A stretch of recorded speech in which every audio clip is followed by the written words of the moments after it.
नमस्कार दोस्तों अगर इस वीडियो को आप सिर्फ 5 मिनट देख लेते हैं ना तो 5 मिनट में आपको पता चल जाएगा कि हमारे देश के जो बाबा है, जो बहुत बड़े बड़े नए बाबा निकलते हैं, और हमारे देश के जो नेता है जो हिंदू मुस्लिम में दंगा फैलाता है, आखिर इसका सच्चाई क्या है। तो दोस्तों चलिए स्टार्ट करते हैं। उम्मीद है कि आप इस वीडियो को जरूर देखिएगा लास्ट तक। तो दोस्तों हम स्टार्ट करते हैं ऐसे वायरल बाबा के बारे में जो आजकल हर न्यूज़ चैनल पर छाया हुआ है, हर न्यूज़ चैनल पर, हर बड़े बड़े यूट्यूब चैनल पर और बड़े बड़े न्यूज़ चैनल पर छाया हुआ है। जी हाँ दोस्तों, हम बात कर रहे हैं श्री श्री अनिरुद्धाचार्य जी महाराज के बारे में। दोस्तों देश के जो बड़े बड़े खिलाड़ी होते हैं, शायद जो मेडल लेके आते हैं, देश का नाम ऊंचा करते हैं, देश का नाम मतलब कि रोशन करते हैं, उसका भी कोई शायद इतना इंटरव्यू नहीं लेता है जितना इस बाबा का सभी इंटरव्यू लेने में लगा हुआ है। दोस्तों हमारे देश में अगर कोई साइंटिस्ट बड़ा काम करता है, जैसे मान लीजिए कि चंद्रयान 3 लॉन्च हुआ था, तो उस वैज्ञानिक का कोई इतना ज़्यादा इंटरव्यू नहीं ले रहा होगा, ना उस वैज्ञानिक का कोई नाम जान रहा होगा।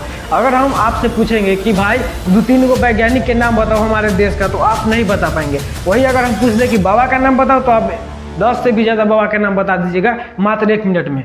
तो अगर आप इस वीडियो को मात्र 2 मिनट देखते तो आपको पता चलेगा कि किस तरह से हमारे देश में आज के दौर में बाबा बहुत ज़्यादा हर वक्त पैदा हो रहे हैं और साइंटिस्ट कोई नहीं बन पा रहा है। बाबा का दौर इतना ज़्यादा है कि हर वक्त बाबा पैदा हो रहे हैं, छोटे से बड़े तक बाबा पैदा हो रहे हैं, और साइंटिस्ट शायद कोई नहीं बन पा रहा है। तो दोस्तों चलिए हम आपसे आगे की बात करते हैं। दोस्तों हम बात करते हैं हमारे देश के पढ़े लिखे युवा के बारे में। जो पढ़े लिखे युवा होते हैं उनको नौकरी नहीं मिल रहा है, वो मतलब रोजगार की तलाश में इधर उधर भटक रहे हैं, और सरकार जो जनता के टैक्स के पैसा लेकर सरकार बनी रहती है, वो जनता के पैसा के टैक्स का मतलब कहाँ उपयोग करती है, किसी मतलब कि कोई भी आम आदमी को पता नहीं होता। जबकि ये कानून में है कि हर आम आदमी को पता होना चाहिए कि जनता के टैक्स का पैसा सरकार कहाँ मतलब कि लगाती है।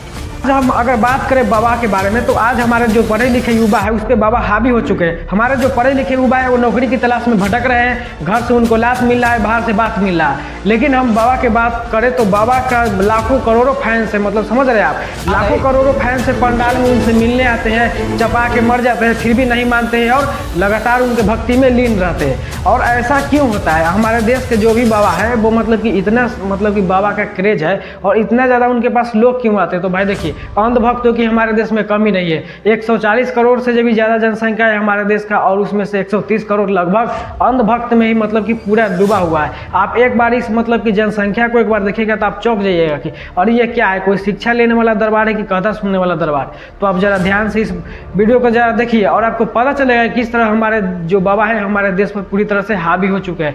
हमारे देश का मतलब कि जो भी बाबा है उनका मतलब तरक्की देख के जो छोटे छोटे बच्चे होते हैं वो भी बाबा बनने के लिए मतलब लगे हुए कि हम भी बाबा बनेंगे, क्योंकि वो देख रहे हैं अपने आप के सामने कि हमारे जो पढ़े लिखे युवा है उनको सरकार नौकरी नहीं दे रही है, और जो बाबा लावा है उनको मतलब कि इतना ज़्यादा फैंस है कि वो शायद भविष्य में मुख्यमंत्री या प्रधानमंत्री भी बन जाए। और दोस्तों हम बात करते हैं बाबा के मतलब काली करतूतों के बारे में।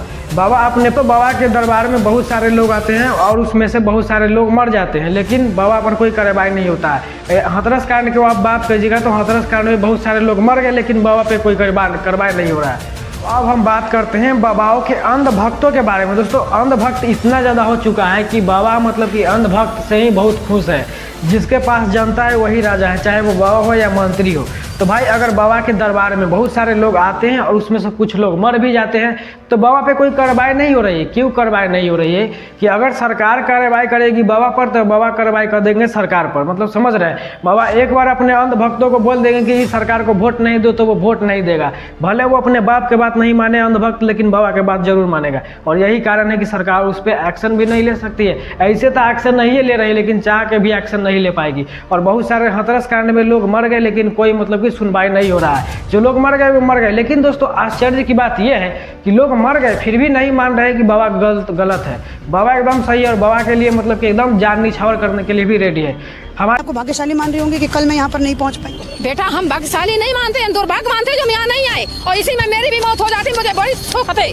परमात्मा है गुरु तो 2 हाथ पैर वाले होते हैं। परमात्मा है पूरे ब्रह्मांड की रचना, जिसने पूरे ब्रह्मांड की रचना की है। नारायण साकार हरि परमात्मा का। देश में बहुत सारे बाबा पकड़ाए हैं, लेकिन जब वो पकड़ाए हैं तब पता चला कि हाँ ये बाबा के क्या मतलब कि काली करतूत है और क्या ये करते थे। लेकिन जो बाबा नहीं पकड़ाए हैं वो तो साफ सुथरा ही है।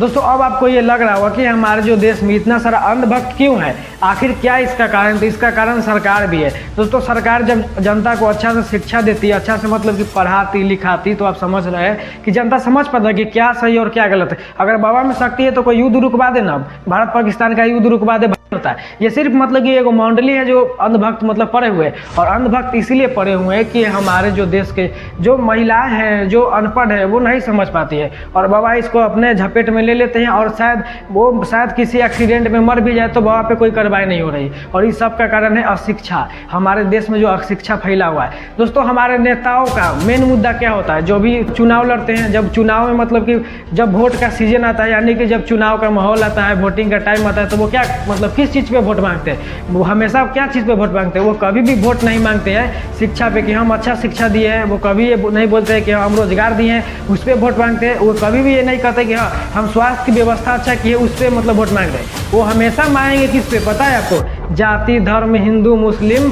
मतलब यही पे मंदिर मस्जिद यही कह के मतलब कि वोट मांगेंगे। कोई मंदिर पे मांगेगा तो कोई मस्जिद पे मांगेगा। ये कोई नहीं मांगेगा कि हाँ हम शिक्षा दिए हैं, हम भ्रष्टाचार कम किए हैं, हम लोगों को रोजगार दिए, इसमें नहीं मांगेगा। तो आप लोग को जरा ध्यान से समझना चाहिए, जो हमारे देश के जो भी जनता के टैक्स का पैसा होता है वो कहाँ उपयोग कर रहे हैं और किसको दे रहे हैं, ये सब तो पता ही नहीं है। और जितने भी हमारे गरीब किसान हैं वो लोन लेते हैं तो उस पर करेजा पर चढ़ कर लोन ले लिया जाता है और बहुत गाली दिया जाता है। लेकिन जो बड़े बड़े उद्योगपति हैं मतलब कि बिजनेसमैन है, अगर वो करोड़ों रुपये लेके भाग गया तो उसका मतलब पीछा ही नहीं कर पाती, और बोला जा रहा है कि हमारे जो सरकार है वो देश विदेशों में नाम फैला रहा है। तो जिस देश का युवा विकास नहीं करेगा ना, वो देश विकास नहीं करेगा, ये रियलिटी है। और हमारे देश की अगर आप सच्चाई जानना चाहते हैं तो जान लीजिए, हमारे देश में हमेशा युवाओं के ज़िंदगी के साथ खेला जाता है, हमेशा युवाओं की ज़िंदगी के साथ इतना ज़्यादा खेला जाता है ना कि कोई उसका हिसाब नहीं है। जब युवा किसी भी तरह पढ़ लिख के मतलब कि एक मुकाम पे पहुंचता है और वो जॉब के लिए फिर किसी हाई एजुकेशन के लिए जब एग्ज़ाम देता है तो एग्ज़ाम को कैंसिल किया जाता है, एग्ज़ाम में स्कैम किया जाता है, एग्ज़ाम को मतलब कि रद्द किया जाता है, पहले ही क्वेश्चन लीक किया जाता है, हमेशा त्योहारों की तरह क्वेश्चन लीक किया जाता है, जिससे छात्रों का ज़िंदगी बर्बाद हो जाता है। जब देश में यूपीएससी और नीट जैसे एग्जाम में जब क्वेश्चन को मतलब कि स्कैम किया जाएगा, एग्जाम को स्कैम किया जाएगा, दोस्तों आप समझ रहे हैं, अगर यूपीएससी में स्कैम होगा तो पूरा भ्रष्टाचार बढ़ेगा, और अगर अब नीट में स्कैम हो रहा है तो आप समझ रहे हैं कि डुप्लीकेट डॉक्टर बनेगा, जिसका नॉलेज नहीं रहेगा, उसको रैंक देकर मतलब कि कुछ भी लेकर पैसा उसा लेकर घूस लेकर उसको अगर आगे बढ़ा दिया जाए, उसको डॉक्टर बना दिया जाए, कल को वो डॉक्टर बनेगा और इलाज करेगा किसी गरीब आदमी का, या कोई भी अमीर आदमी का तो नहीं कर पाएगा, गरीब आदमी का करेगा। और वो क्या करेगा, मतलब गलत इलाज कर देगा, गलत ऑपरेशन कर देगा, उससे मरीज मर जाएगा, और मरीज मरेगा तो फिर क्या होगा? कुछ नहीं होगा। बहुत रेपुटेशन वाला मतलब कि यहाँ पे नीट से पास हुआ है स्टूडेंट है, बहुत रेपुटेशन वाला मतलब कि यहाँ पे हॉस्पिटल है, तो यहाँ पे जो मरा है वो किसी डिफॉल्ट के कारण नहीं मरा है। और गरीब आदमी के इतना औकात कहाँ है कि वो जांच करा ले कि हाँ क्या किस चीज़ से मरा है और कैसे मरा है, और सरकार भी वैसा ही है। तो भाई बातों को जरा ध्यान से सुनिए। हमारे जितने भी टीचर होते हैं जो हमारे जो स्कूल में पढ़ाते हैं कि हिंदू मुस्लिम सिख ईसाई आपस में हम भाई भाई, ये पढ़ाते हैं कि नहीं पढ़ाते? सब लोग पढ़ा होगा। लेकिन जब ये नेता बोलते हैं कि हम हिंदू राष्ट्र बनाएंगे और मुस्लिम राष्ट्र बनाएंगे, तो ये क्या है? मतलब कि हम अब बात माने टीचर के कि हम बात माने नेता के, ये डिसाइड आपको करना है। आप समझिए कि आपको किसका डिसाइड करना है। जब भी आपसे कोई वोट मांगना है तो जो अपना वोट होगा वो पूछेगा कि आप रोजगार कितना दिए हैं और स्वास्थ्य की व्यवस्था क्या है, और हमारे बच्चों का भविष्य का मतलब कि मकसद क्या है, हमारे भविष्य में क्या करेंगे, कैसे पढ़ेंगे, शिक्षा का व्यवस्था क्या है। दोस्तों आज अगर सरकारी स्कूल जो गरीब लोगों का एक आशा होता है वो देखने जाइएगा तो आपका मतलब कि रूह कांप जाएगा। ऐसा स्कूल है ना कि कब मतलब कि छत गिर के लड़का दबा जाए, लड़का मर जाए, कोई गारंटी नहीं। अगर लड़का मर भी जाता है तो 2 न्यूज बनेगा, बात खत्म हो जाएगा। देश आज भी मतलब कि अमीरों का ही देश है, गरीबों का देश नहीं है। गरीबों का बात कौन सुनता है? पुलिस के भी रह जाएगा, बिना घूस के कोई काम नहीं करेगा। तो यहाँ पे देश अभी लोकतंत्र कहला रहा है, लेकिन पूरी तरह से लोकतंत्र यहाँ पे नहीं है। दोस्तों जो भी नेता ये बात करता है कि हम हिंदू राष्ट्र बनाएंगे तो हम मुस्लिम राष्ट्र बनाएंगे, तो मैं उनसे ये कहना चाह रहा हूँ कि आप कोई भी राष्ट्र बनाइए, कोई दिक्कत नहीं है, लेकिन जनता जो है देश के हर एक जनता को आपको नौकरी देना पड़ेगा। दे पाइएगा? नहीं दे पाइएगा। तो आप अगर आप नौकरी दे दीजिएगा तो क्या होगा पता है? जनता का जो टैक्स का पैसा होगा वो जनता में ही बटा जाएगा, और जब जनता का टैक्स का पैसा जनता में बटा जाएगा तो चुनाव में आप पैसा बांटिएगा नहीं तो चुनाव जीतेगा नहीं। मेन मुद्दा यही है। दोस्तों आज स्थिति यह है कि अब हम बात करते हैं बाबा पे। तो बाबा जो होते हैं जो पंडाल में जो ड्रोन चलाते हैं, जो माइक पे बोलते हैं, वो शायद मेड इन इंडिया नहीं होगा, मेड इन चाइना होगा। आप समझ रहे बातों को? तो भाई मेड इन इंडिया ड्रोन बनाने के लिए, मेड इन इंडिया ये माइक बनाने के लिए, बढ़िया उपकरण बनाने के लिए हमारे देश में इंजीनियर होना चाहिए। और इंजीनियर तभी बनेगा जब क्वेश्चन लीक नहीं होगा, पेपर लीक नहीं होगा और स्कैम नहीं होगा। डुप्लीकेट आदमी को अगर आप जिसके पास शिक्षा नहीं, पैसा लेकर मतलब उसको एग्जाम में रैंक देकर पास करा दीजिएगा तो वो कहाँ से बना पाएगा? तो स्थिति यहाँ पे ये है। तो आप लोग से अनुरोध है कि जब भी आप वोट डालने जाए या कोई बाबा का आपके घर में प्रचार चल रहा है, कोई न्यूज मतलब कि आपके बाबा के घर में कोई सुन रहा है, कथा सुन रहा है, तो उसको बंद करके उसको शिक्षा की ओर ले जाइए। नहीं तो वो दिन नहीं जब यहाँ पे बाबा लावा यहाँ पे मुख्यमंत्री प्रधानमंत्री तो बना ही हुआ है, लेकिन और ज़्यादा प्रधानमंत्री बन जाएगा। दोस्तों इस देश में जब राष्ट्रपति APJ अब्दुल कलाम थे, मतलब कि मुस्लिम थे, तो इस देश को हिंदू राष्ट्र का मतलब मुस्लिम राष्ट्र वाला काम नहीं था, देश को खतरा नहीं था। लेकिन आज तो AK-47 है या इस देश के लिए नफरत है? ASP, ये नफरत तुम जैसे बेईमानों ने अपने स्वार्थ के लिए पैदा की है। हर इंसान पहले हिंदुस्तानी है, फिर बाद में मुसलमान या हिंदू।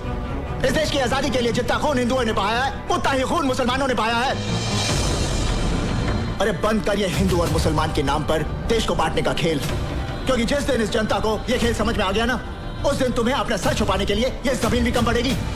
आम आदमी जो होता है, जो हिंदू हो या मुस्लिम हो, जो आम आदमी होता है, उसको सिर्फ कुछ भी से लेना देना नहीं है। वो कमाने खाने वाला आदमी होता है, उसको एक रोजगार दे दीजिए, नौकरी दे दीजिए, उसका जीवन ऐसे चल जाएगा। लेकिन ये जो धर्म के ठेकेदार होते हैं, जो न्यूज़ चैनल पर वो मौला बैठता है, वो बाबा बैठता है और भाषण करता है, उसी के चक्कर में पूरा मतलब कि माहौल बनता है। उसको इतना ज़्यादा जनता को बेवकूफ़ और डराया जाता है कि हाँ तुम खतरा में हो, तो ऐसा कुछ भी नहीं है। आज यही कारण है कि सब लोग बोल रहे हैं कि देश बढ़ रहा है, लेकिन देश कहाँ बढ़ रहा है। आज भी ऐसे ऐसे गरीब लोग हैं जो आप देखेगा तो आपका मतलब कि दिल मतलब कि कांप जाएगा। ये बहुत अफसोस के साथ ये कहना पड़ रहा है कि आज जो भी हमारे यहाँ सोशल मीडिया ऐप चल रहा है, चाहे वो यूट्यूब हो, फेसबुक हो, गूगल हो, इंस्टाग्राम हो, व्हाट्सअप हो, चाहे जो भी आप सोशल मीडिया उठा लीजिए, वो अपना इंडिया का नहीं है। क्यों नहीं है? क्योंकि हमारे देश में जो रियल लोग होते हैं, जो पढ़ने वाले होते हैं, वो तो एग्जाम स्कैम में फंस जाते हैं, एग्जाम में पास ही नहीं हो पाते। जो पैसा वाला होता है, डुप्लीकेट होते हैं, वो आगे भाग जाते हैं, आगे जाके वो कुछ नहीं कर पाते हैं, ना कोई ऐप बना पाते हैं। तो ऐसे में क्या होगा, जो भी यहाँ पे जो बाबा होते हैं, जो न्यूज़ चलाते हैं, अपना भाषण देते हैं, लोगों को उल्लू बनाते हैं, मतलब ज़बरदस्ती किसी भी तरह के भाषण देके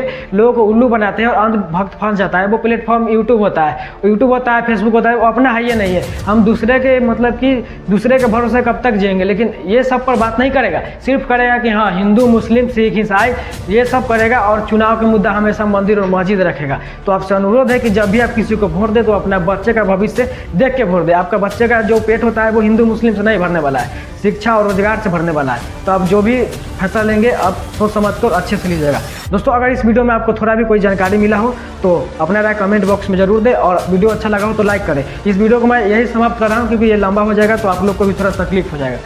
चलिए, हो सके तो सब्सक्राइब भी कर लीजिए, ताकि इस तरह के मतलब कि जो बात होता है आपको डायरेक्ट पहुंचाया जाए। कोई भी इस तरह की बात नहीं बोलेगा, घुमा फिरा के कोई बोलते रहेगा, लेकिन मैं जो बात बोलूँगा आपको सिंपल और सटीक भाषा में पूरा समझ में आएगा। दोस्तों चलिए, मिलते हैं किसी ऐसे वीडियो में। धन्यवाद।